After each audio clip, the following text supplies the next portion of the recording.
Hey everyone, my name is Steve, and welcome to GamerStranded. This is a show where I take two video games from any console, from any generation, face them off with one another, and decide which one I can't live without, and which one gets tossed out to sea. This episode is all about the beat-em-ups. And first up, pirates have kidnapped the president's daughter, and it's up to an elite police force to bring her home safely. This has all the makings of a cheesy B-movie.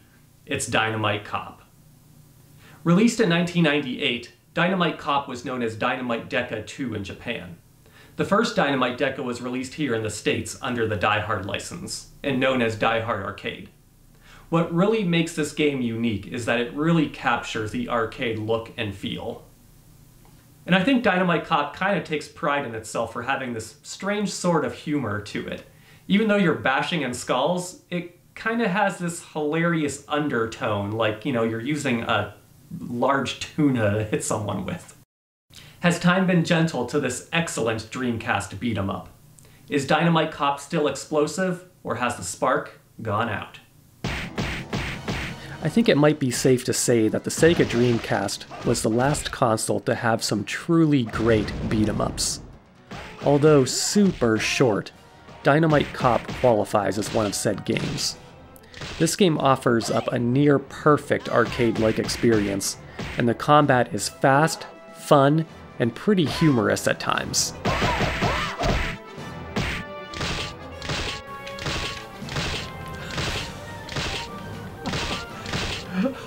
Oh, jeez. Dynamite Cop is ridiculously short. One could probably beat it in the time it takes to order a pizza. 30 minutes or less. However, to make up for the very short playtime, Dynamite Cop has branching paths. From the start, you will choose which path you want to go, by sea, by air, or by boat.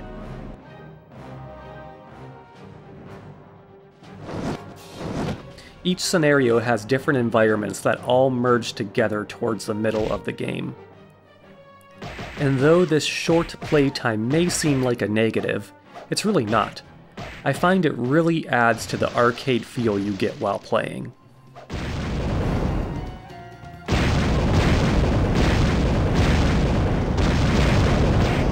Dynamite Cop absolutely crushes it when it comes to an arcade-perfect-like experience.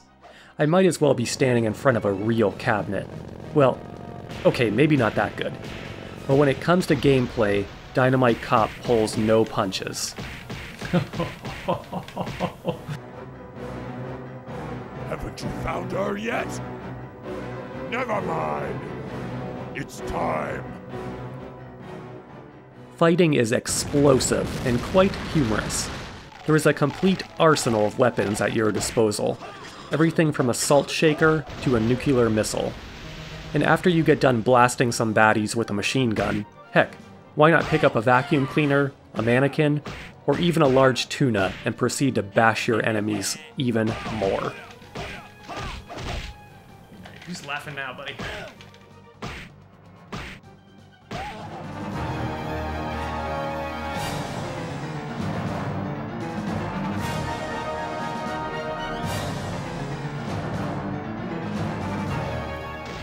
Dynamite Cop's spark still remains lit after all these years.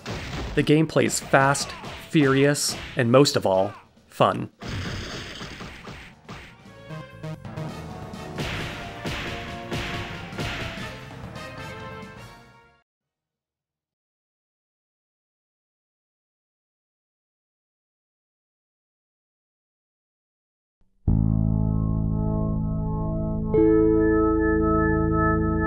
Do I miss the beat-em-up genre? That's kind of a complicated question. I think I miss the nostalgic value of it more than anything, so yes and no. It's kind of the same reasoning if you were to ask me if I missed Dig Dug or Pong. Beat-em-ups are one of my favorite genres growing up, if not my absolute favorite. Games like Streets of Rage 2 and Final Fight, my brother and I played the heck out of those games. We were pretty much determined to beat them on the hardest difficulty. I still remember taking down Streets of Rage 2 on Mania. That was crazy, and probably a life achievement there. So when I think about missing the genre, I'm more like missing the experience. Games have evolved, and some just got left in the dust like the beat-em-ups.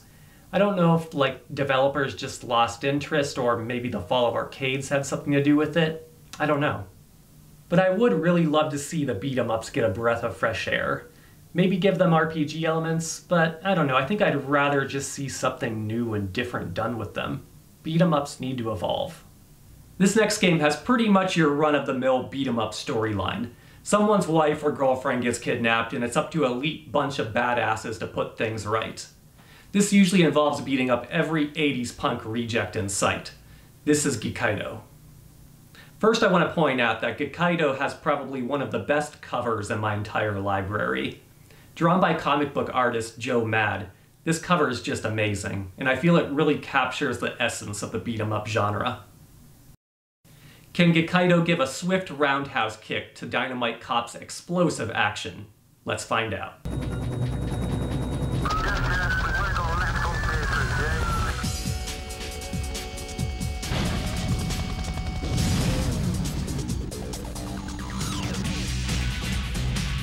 What could have been?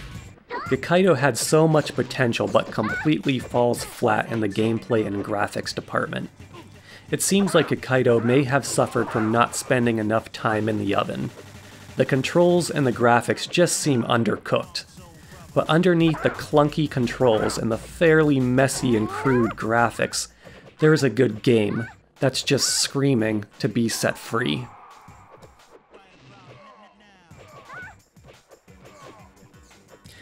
Okay, so let's talk about this. First, the controls. Movement in Kaido feels sluggish and unresponsive. I was constantly button mashing out of sheer frustration from not being able to grab what I wanted to.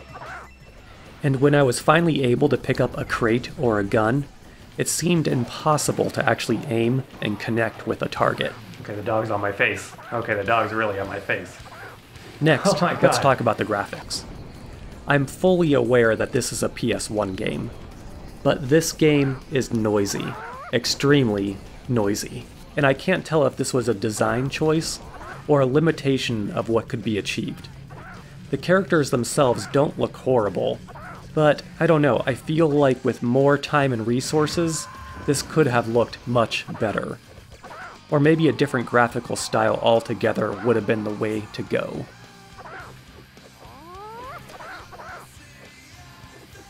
If Kaido succeeded with aforementioned areas, then it would have felt like the perfect mashup of both Streets of Rage 2 and Dynamite Cop. I really like some of the ideas here. The city map is a classic feature, and the character designs are all reminiscent of past beat-em-ups.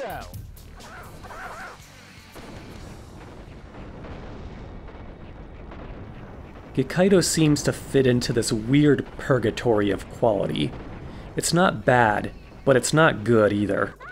It's just kind of a thing that exists. The recipe for a great beat-em-up is all there, but the execution is underwhelming, like a poorly cooked Thanksgiving turkey. And the game I choose to be stranded with is Dynamite Cop. While the Dreamcast library is relatively small, Dynamite Cop is a standout title for the system. The game just manages to capture the arcade look and feel perfectly. What about you? Which of these games would you want to be stranded with? Let me know in the comments. And please, if you enjoyed the video, then like, subscribe, and share.